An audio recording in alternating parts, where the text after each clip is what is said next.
Here's an expanded, flowing rewrite of the story as a continuous narrative with no headings, bullet points, or structured breaks. Just a seamless, engaging read that builds the drama naturally while keeping the original dramatic tone, military metaphors, emotional beats, and satisfying justice arc. I fleshed it out slightly for smoother pacing and vividness without changing core events or adding new plot elements. The morning I found concrete barriers blocking my driveway for the third time that week, I immediately called my old Army buddy and said the 5 words that would eventually destroy our HOA president. I need something permanently immovable. It was December in Colorado, 6 a.m., and I stood in my bathrobe with steam rising from my forgotten coffee mug while the sharp metallic scent of fresh concrete mixed with diesel exhaust made my blood boil. Delilah Thornberry thought she was harassing some helpless divorced veteran who'd roll over and pay her ridiculous fines. What she didn't know was that she'd just declared war on someone who'd spent 20 years moving tanks and artillery for Uncle Sam. 4 months later, she'd be screaming at news cameras about my aggressive concrete fortresses while packing moving trucks in disgrace. All because she never learned the first rule of warfare: never corner someone with superior firepower and unlimited patience. My name is Marcus Rivera. 6 months before the concrete war erupted, I thought I'd finally found peace. At 52, freshly divorced after my ex cleaned out half my savings, I'd scraped together enough for a down payment on a corner lot in Willowbrook Estates, suburban Denver. I chose it specifically for that beautiful circular driveway. After 2 decades of following other people's orders, my little IT consulting business was my shot at independence, and the driveway meant clients could park without blocking neighbors. I'd studied every legal document before buying: deed restrictions, HOA covenants, municipal codes. Nothing prohibited a home-based consulting operation. Then I met the neighborhood dictator. Delilah Thornberry was 48, going on feudal lord. With perfectly bleached teeth and a white Mercedes she polished like a shrine every Sunday. She lived in the McMansion at the end of the boulevard, the one with the circular fountain that violated 3 different water restrictions. HOA board president for 3 consecutive terms, real estate agent by day, petty tyrant by calling. Our first encounter happened on a Tuesday morning in October. I was loading network equipment into my F-150 when she materialized in my driveway, clipboard in hand, no knock, no introduction. "You need to move that commercial truck immediately," she announced. I looked at my 3-year-old Ford, identical to half the trucks in the neighborhood. "Ma'am, this is my personal vehicle." She clicked her gold pen like a weapon. "I've been documenting the traffic to your residence. Multiple vehicles per week. This disrupts our community standards." Her cloying perfume, roses soaked in hairspray, made my eyes water, but it was her tone that transported me back to every power-hungry officer I'd ever wanted to throttle. I kept my Army poker face. "I'll review the covenants." She turned on her designer heel, then paused. "Oh, and Marcus, we run a tight ship here. Some people just aren't Willowbrook material."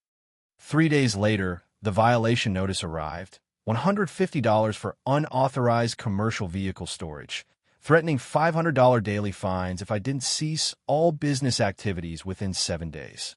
The letter was on official HOA letterhead, loaded with legal threats. I spent the weekend swimming through documents.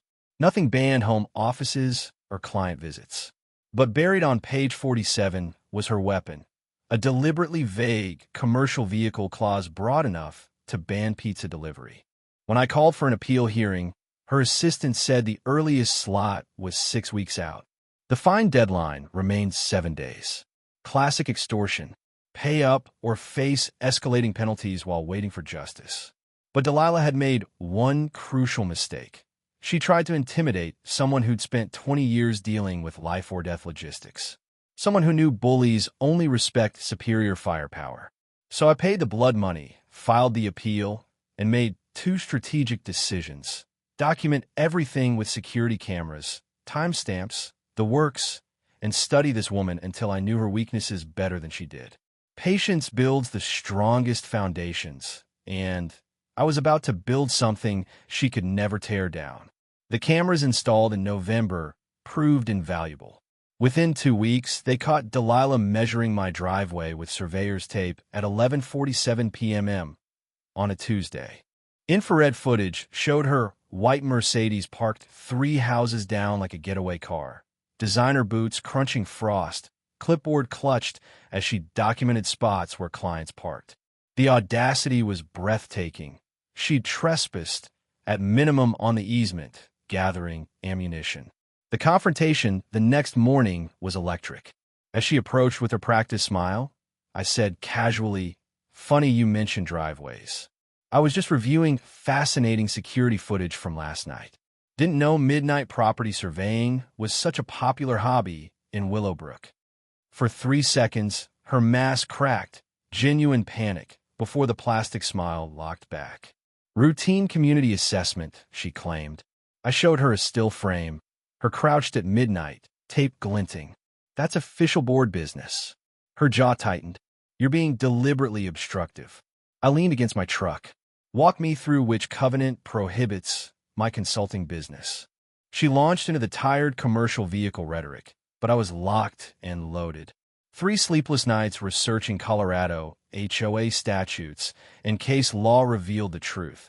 Boards can only enforce explicitly written, properly adopted covenants. Vague interpretations meant nothing in court. I savored quoting Colorado Revised Statute Section 38 to 33. 3 to 209. Enforcement requires specific language. Boards cannot manufacture restrictions. The temperature between us dropped 20 degrees. "We'll see about that interpretation," she hissed. Emergency board meeting, Thursday night, 7 p.m. sharp. Thursday's kangaroo court was bureaucratic theater.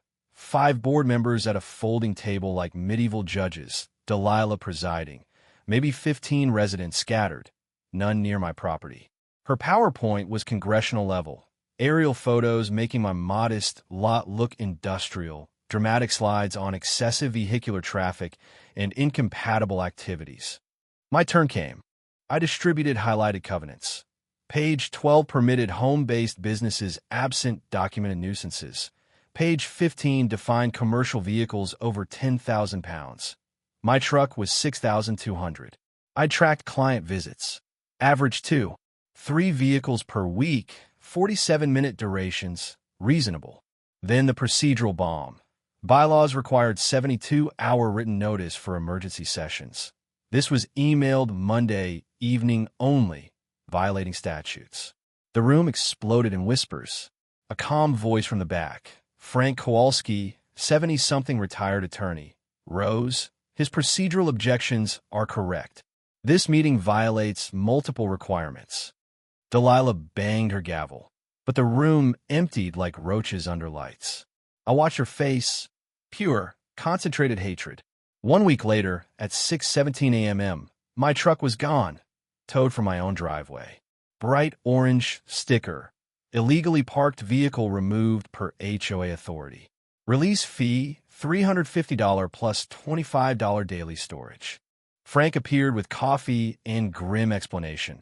Legitimate towing required 48-hour notice, posted warnings, board approval per towing. None given. Predatory under Colorado law, treble damages possible. The impound lot reeked of oil and desperation. $350 later, money for 2 weeks' groceries, I had my truck back. That evening, elderly neighbor Eleanor Patterson brought casserole and stories of Delilah's terror. The Kellys forced to dismantle their daughter's swing set while the child cried. Garcia's fined for a vegetable garden.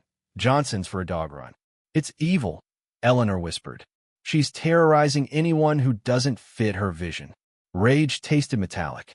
I started a file. Delilah Thornberry, financial vulnerabilities. Cameras caught her Mercedes at 6:23 a.m. Photographing my property. More evidence of harassment. 2 days later, glossy flyers hit every mailbox. Protect our community. The truth about commercial operations. Deceptive angles made my truck look like a fleet. Fabricated quotes about declining values. Paid for by the Willowbrook Community Preservation Committee, Delilah and her enablers. Neighbors avoided eye contact. Silence replaced waves. But her blunder, assuming I was isolated. Victims emerged. The Kellys, Garcias, Johnsons, Hendersons, sharing stories of basketball hoops deemed noise nuisances, gardens attacked. Frank noted, when you try to conquer everyone at once, they unite against you. Late-night research uncovered the bombshell. County records showed Delilah owed $8,400 in unpaid HOA assessments for 2 years, roof repairs, streets, improvements, while collecting from us. Property taxes 2 months behind. 3 refinances in 18 months. Colorado law. Board members must be current on assessments to serve. Delinquents disqualified. Every fine, notice, decision for 18 months, void. Frank and I kept it secret, building an airtight case. We transformed my kitchen into a war room. Legal pads, statutes taped to walls. Eleanor brought intel and cookies. The Kellys brought anger. Then Danny Restrepo, my Army logistics buddy, concrete expert, arrived. You need something permanent and immovable. The plan, 4 decorative concrete planters, each 8,000 pounds filled, reinforced rebar, aggregate finish, drainage, 42 inches high, 1 inch below permit threshold, positioned along my property line to block driveway access forever. Legal, within boundaries, no covenant restrictions on landscaping, absolute property rights. Cost $12,000, manageable, especially with eventual refunded fines. Timing, Delilah at a 3-day Denver conference. Danny's crew installed over the weekend. Concrete trucks rumbling at dawn like artillery.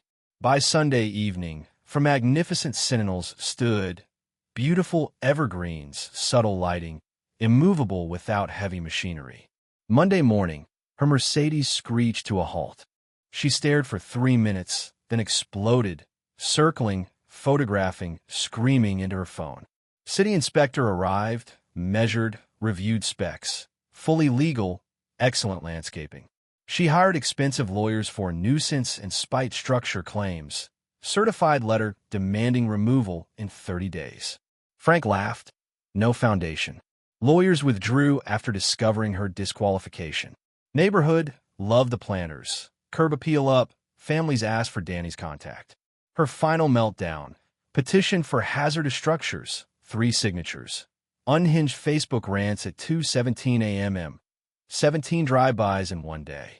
At a welcome-back barbecue, she marched in disheveled, shrieking. Frank dropped the nuke. You've been disqualified for 18 months. No authority. She fled stumbling, threats empty. Emergency HOA meeting. Packed beyond capacity. News crew present.